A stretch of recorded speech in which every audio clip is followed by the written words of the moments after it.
6 hombres estaban explorando la cueva Cascade de 91 metros de profundidad en la isla de Vancouver, cuando algo salió terriblemente mal. Esta es su historia.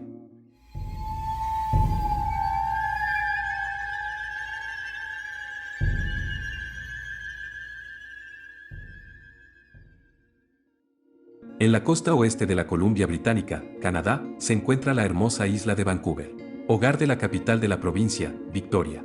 La isla de Vancouver es la isla más grande y poblada de la costa oeste de las Américas.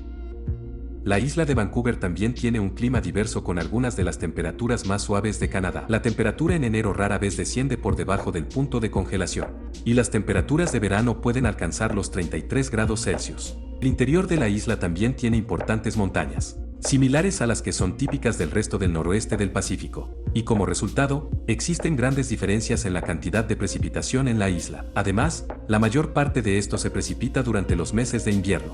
De hecho, la lluvia durante la temporada de verano asciende a menos de una quinta parte de la lluvia durante la temporada de invierno. Y si alguna vez has estado en el noroeste del Pacífico, probablemente estés demasiado familiarizado con los meses lluviosos. A las 6 a.m. del 5 de diciembre de 2015, la historia de Jason se inclinó en la oscuridad sobre su cama para darle un beso de despedida a su esposa, Caroline.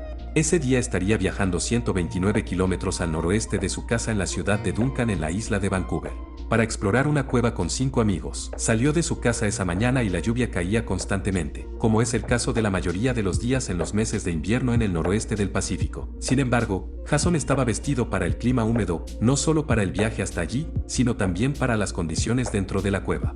Llevaba unas botas de goma, medias de neopreno, 3 camisas, un overol y una campera impermeable. También había comprado recientemente un casco con un faro montado solo para esta ocasión. Hasta ese momento, Jason solo había explorado cuevas 4 veces, y la cueva a la que iría ese día iba a ser su cueva más difícil hasta el momento. Cerca de la ciudad de Port Alberni hay una cueva conocida como Cascade Cave. Ya es bastante peligroso que haya una escotilla cerrada que cubra la abertura. Y la llave de la trampilla solo se entrega a los grupos que firman una declaración jurada, indicando que entienden los peligros de explorar el sistema de cuevas. Además, la ubicación de la cueva se mantiene algo en secreto dentro de la comunidad espeleológica, para asegurarse de que las personas no puedan lastimarse al explorarlo o perturbar las formaciones dentro de él. El interior de Cascade Cave tiene aproximadamente unas 60 km de largo y desciende a 103 metros bajo la superficie de la Tierra. También está lleno de túneles imposiblemente estrechos y sinuosos que apenas son transitables por una persona adulta. Después de salir de su casa esa mañana, Jason se reunió con sus amigos, Andrew y Adam, que eran paramédicos, y Zach, que era chef y bombero voluntario. Juntos, condujeron hasta Port Alberni, donde recogieron la llave de la escotilla. Y se reunió con 2 amigos más, Matt y Taylor, ambos programadores de computadoras. Jason era el mayor del grupo por aproximadamente una década, tenía 43 años y era el menos experimentado entre ellos. Fue su amigo, Andrew, quien lo introdujo en el deporte. Y si había alguien a quien le gustaría que fuera su maestro, era Andrew. No solo era un espeleólogo experto y antiguo guía de cuevas, sino que tenía un cuerpo nervudo, perfecto para la espeleología. Su trabajo como paramédico también lo hizo invaluable, si algo salía mal durante el descenso. Desde Port Alberni, condujeron por un sendero boscoso durante aproximadamente 1 kilómetro antes de estacionar en un pequeño claro. Después de estacionar, hicieron inventario de todo su equipo de escalada, que incluía cuerdas, arneses, mosquetones y una pequeña escalera, que usarían para descender a la entrada de la cueva. También trajeron una pequeña estufa de gas, comida, agua y un botiquín de primeros auxilios que contenía una manta espacial de Mylar. Si nunca has visto uno de estos antes, se ven casi como una manta hecha de papel de aluminio y son excelentes para evitar que el calor se escape. Después de revisar su equipo, partieron hacia el bosque para encontrar la entrada a Cascade Cave. La entrada a la cueva era solo una pequeña escotilla de acero en el suelo que podrías pasar por alto fácilmente, si no lo buscas específicamente, lo cual es increíble considerando a lo que conduce. Llegaron a la escotilla alrededor de las 10 a.m. y metieron la llave en el pequeño agujero al lado para abrir la cerradura. Luego, fijaron su escalera de aluminio a 2 mosquetones cerca de la abertura, y luego amarraron cuerdas a sus arneses para asegurarse unos a otros en la escalera. Todos ellos descendieron a la cueva, y luego la última persona en cerrar la trampilla y cerrarla una vez más. Con ella cerrada, la última pizca de luz que se filtraba en la cueva ya no estaba. La llave fue luego atada a la parte inferior de la escalera, porque si se perdía, no habría forma de que reabrieran la escotilla y salieran de la cueva. Desde la superficie, la cueva desciende 9,1 metros directamente hacia la primera cámara. ahora confiando en sus faros. Echaron un primer vistazo al abismo subterráneo que sería su hogar durante las próximas horas. Estaba húmedo y frío, apenas por encima del punto de congelación, pero esto es lo que esperaba. Así que empezaron a bajar por el primer pasadizo estrecho desde la primera cámara. A ambos lados, donde las rocas irregulares y el techo goteaban agua de toda la humedad. A medida que continuaban adentrándose en la cueva, el agua que goteaba finalmente se convirtió en un pequeño arroyo a lo largo del suelo de la cueva. Primero, les llegaba hasta los tobillos y luego hasta las espinillas, mientras se agazapaban por los estrechos túneles. Alrededor de los 45 minutos, Adam decidió que no podía ir más lejos. Se había torcido la espalda unas semanas antes y todo el agacharse hacía que le doliera de nuevo. Se despidió y luego Matt lo acompañó de regreso a la salida de la cueva. Una vez que salió a salvo, Matt cerró la escotilla una vez más, y luego reunirse con el resto de ellos para continuar más adentro de la cueva. Durante la siguiente hora y media, avanzaron lentamente a través de los estrechos pasajes, arrastrándose y deslizándose. Dentro de la cueva, todo el grupo siempre estaba dentro de unos 100 pies desde la primera hasta la última persona, pero la mayor parte del tiempo, en realidad no podían verse porque estaban oscurecidos por la roca. Jason estaba asombrado por lo que estaba viendo. Había más de 1000 cuevas y túneles en la isla de Vancouver y todos son completamente únicos. Eventualmente, llegaron a la primera función que hace que Cascade sea único, que es un área conocida como Bastard Scroll. Este pasaje es demasiado angosto para poder estar de pie, así que tienes que agacharte y caminar como un cangrejo a través de él. También tiene una pendiente pronunciada hacia abajo, por lo que debes apoyarte contra el techo, para que no te resbales por la roca mojada. Después de salir de Bastard Scroll, llegan a la única cascada importante en la cueva conocida como Double Trouble. La razón por la que se llama Double Trouble es que la corriente que baja a través de la cueva hasta ese punto golpea una roca en la parte superior de la cascada y la divide en dos arroyos. Luego, los arroyos caen 15 metros sobre las rocas en una gran cámara debajo. En la parte superior de la cascada, establecieron sus líneas de repelencia, y luego descendieron lentamente por las rocas mojadas y resbaladizas hasta el abismo. Todo el tiempo, el agua estaba rociando por ambos lados, mientras trataban de no resbalar en los puntos de apoyo mojados. Mientras Jason caía, apenas podía creer lo fuerte que le latía el corazón. Sin embargo, quería un desafío más difícil, y eso es exactamente lo que estaba obteniendo. Después de que todos finalmente lograron bajar, caminaron un poco lejos de la cascada para reagruparse para almorzar. También notaron que parecía que el agua que bajaba por Double Trouble se estaba volviendo más fuerte a medida que pasaba el tiempo. Justo antes de la 1 p.m. y alrededor de 3 horas en la cueva, se sentaron allí usando su pequeña estufa para calentar un poco de estofado de ternera, aunque estaban a 61 metros bajo tierra, a la luz de unos faros. Esto es exactamente lo que esperan que sea el día. Aproximadamente 20 minutos después, comenzaron a moverse nuevamente, y con solo 400 metros restantes en la cueva, estarían al final en menos de una hora. Cuando llegaron a unos 91 metros de donde almorzaron, Zack comenzó a temblar violentamente. Después de 3 horas en la cueva, el breve descanso fue suficiente para que el frío se apoderara de él, pero como ya casi habían llegado al final de todos modos, decidieron que regresarían juntos y dirigirse a la salida. El grupo volvió sobre su ruta hasta Double Trouble, y notó que el sonido del agua era mucho más fuerte y visible, los arroyos eran mucho más grandes. Matt comenzó a subir la cascada primero, luego Arthur iría, luego Jason, Zack y Andrew vendrían por detrás como el espeleólogo más experimentado. También había mucho más barro que se arrastraba hacia la cueva y se les pegaba a los pies mientras caminaban. La subida siempre es mucho más lenta que la bajada, y con lo fuerte que bajaba ahora el agua, era aún más difícil encontrar puntos de apoyo en la roca. Después de que Jason llegara con éxito a Double Trouble, se preguntaba cómo el agua se había vuelto mucho más fuerte tan rápidamente. Se preguntó cómo la escorrentía de la lluvia podría estar agregando tanto al flujo de los arroyos. Más allá de Double Trouble, Jason se metió de panza y comenzó a impulsarse hacia Bastard Scroll, y el agua le estaba golpeando en la cara. Con apenas por encima del punto de congelación, el agua era como hielo, quitándole el aliento mientras se empujaba a través de ella. Después de pasar un afloramiento, entró en otro pasaje estrecho que se dividía en dos. Hizo una pausa por un segundo, sin recordar qué camino tomar, y como no podía ver a nadie más adelante, decidió que sería mejor volver a bajar y preguntar. Mientras bajaba unos 5 metros, el agua surgió repentinamente y barrió sus pies debajo de él y lo tiró de espaldas, sumergiéndolo completamente en la corriente. Rápidamente trató de ponerse de pie, pero debido a la forma en que fluía el agua, lo estaba absorbiendo y su cuerpo actuaba como un corcho en una botella de vino.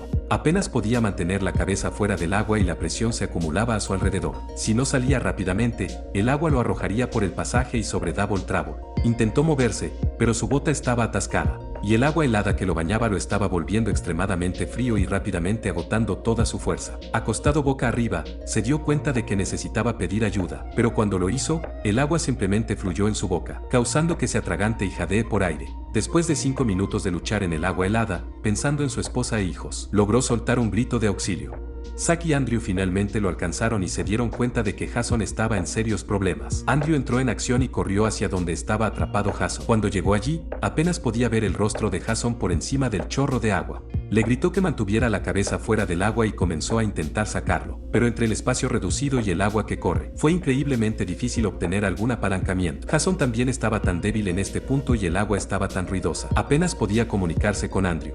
Entonces Andrew comenzó a gritar instrucciones específicas a Jason, guiando sus manos y pies a posiciones estables, para que pudiera ayudar a sacarlo. Sin embargo, cuando empezó a sacarlo, el agua lavó la cabeza de Jason y lo obligó a regresar al hueco una vez más. Comenzaron el proceso nuevamente con Andrew gritando posiciones específicas y Jason luchando con el torrente. Eventualmente, Andrew logró agarrar su brazo y arrancó a Jason a través del torrente de agua. Cuando Jason finalmente emergió, tenía los ojos muy abiertos y jadeaba por aire, apenas capaz de pronunciar alguna palabra. Aunque estaban fuera de lo peor, todavía estaban casi sumergidos en la corriente de agua. Andrew animó a Jason a seguir moviéndose, pero estaba en mal estado y quería un momento para recuperar el aliento. Andrew sabía que necesitaban seguir moviéndose, porque cada segundo pasado en el agua era otro segundo más cerca de la hipotermia, y el flujo de agua seguía haciéndose más fuerte por segundos. Finalmente, Jason terminó de liberar su pierna y pudieron avanzar más en Bastard Scroll. Una vez que estuvo claro que Jason estaba a salvo, Andrew le dijo a Zack que se quedara con Jason mientras él se adelantaba para tomar las mochilas.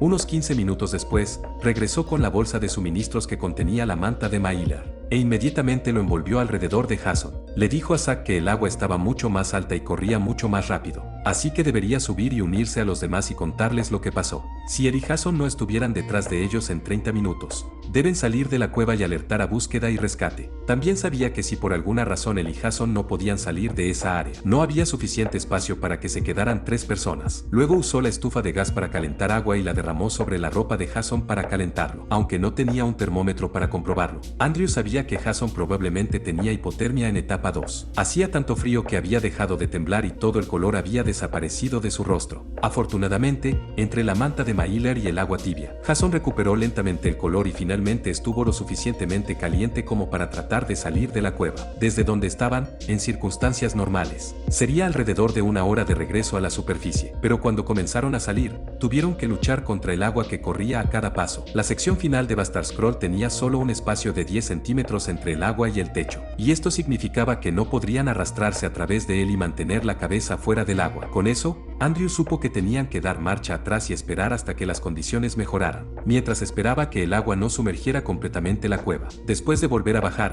encontraron una cornisa mayormente seca, sobresaliendo en un ángulo de 45 grados con suficiente espacio para ambos. El arroyo que corría a través de la cueva roció la repisa en el borde exterior, y entonces Andrew hizo que Jason fuera al otro lado para mantenerse seco. Andrew también se apoyó en la cornisa y se puso cómodo para la larga espera. Las cuevas subterráneas pueden tener pequeños microclimas diferentes de las condiciones en la superficie. Dentro de Cascade, el torrente de agua se movía tan rápido que en realidad hacía viento en la cornisa, y eventualmente, el agua estaba tan alta que estaba a solo unos centímetros de donde estaban sentados. Ahora eran las 6 p.m. y aún quedaban 61 metros bajo tierra, acurrucados bajo la manta de Mylar. También ya habían pasado 3 horas desde que Zack se fue, y no tenían forma de saber si sus amigos habían logrado salir de la cueva o no. Es posible que el resto de la cueva haya sido bloqueada por el agua, o alguien más se había quedado atascado o lesionado o incluso peor. Era posible que nadie lograra salir y que no llegara ayuda. Sin embargo, afortunadamente, el resto del grupo logró salir de la cueva, y después de conducir a un área con servicio celular, se comunicó con los equipos de búsqueda y rescate a las 9 p.m. Los rescatistas entraron inmediatamente en la cueva para tratar de llegar a los hombres atrapados.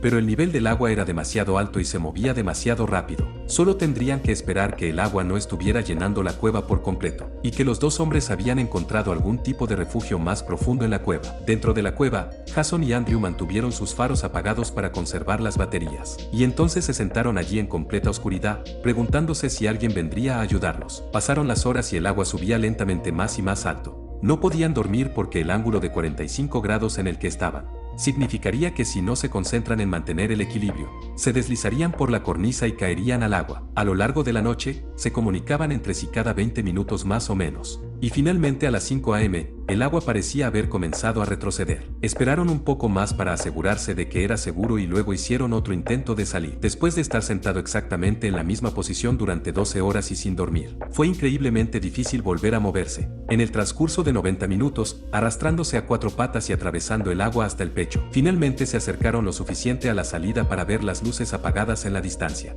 Llamaron a los rescatistas y un rescatista respondió, "Los amo", en puro alivio al lado de los hombres. Después de casi 24 horas atrapado en Cascade Cave, amarraron sus arneses a la cuerda de seguridad y subieron lentamente la escalera de aluminio hacia la superficie. Al más puro estilo canadiense, Andrew lo saludó cuando finalmente asomó la cabeza por el pozo de 9 metros. Al año siguiente, el 7 de mayo, el grupo de hombres regresó a Cascade Cave para recuperar parte de su equipo y obtener la revancha por su intento fallido. Estacionaron en el claro una vez más y se dirigieron a la escotilla de acero. Desde su descenso el año anterior, ningún otro grupo había ido a la cueva, y entonces tuvieron que sacudir la tierra que ahora cubría la entrada. Andrew se agachó y abrió la escotilla como lo hizo el año anterior. Arreglaron sus arneses, su cuerda y la escalera de aluminio una vez más, y Jason descendió de nuevo a la cueva que casi le quita la vida, mientras se abrían paso a través de la cueva esta vez. La corriente torrencial del año anterior era solo un pequeño hilo de agua. En lugar de rocas mojadas y resbaladizas, tenían asideros ásperos y secos, haciéndolo mucho más fácil atravesar la cueva. Después de la terrible experiencia del año anterior, el grupo logró salir de Cascade sin incidentes. Si llegaste hasta aquí, solo quiero agradecerte por mirar la historia completa.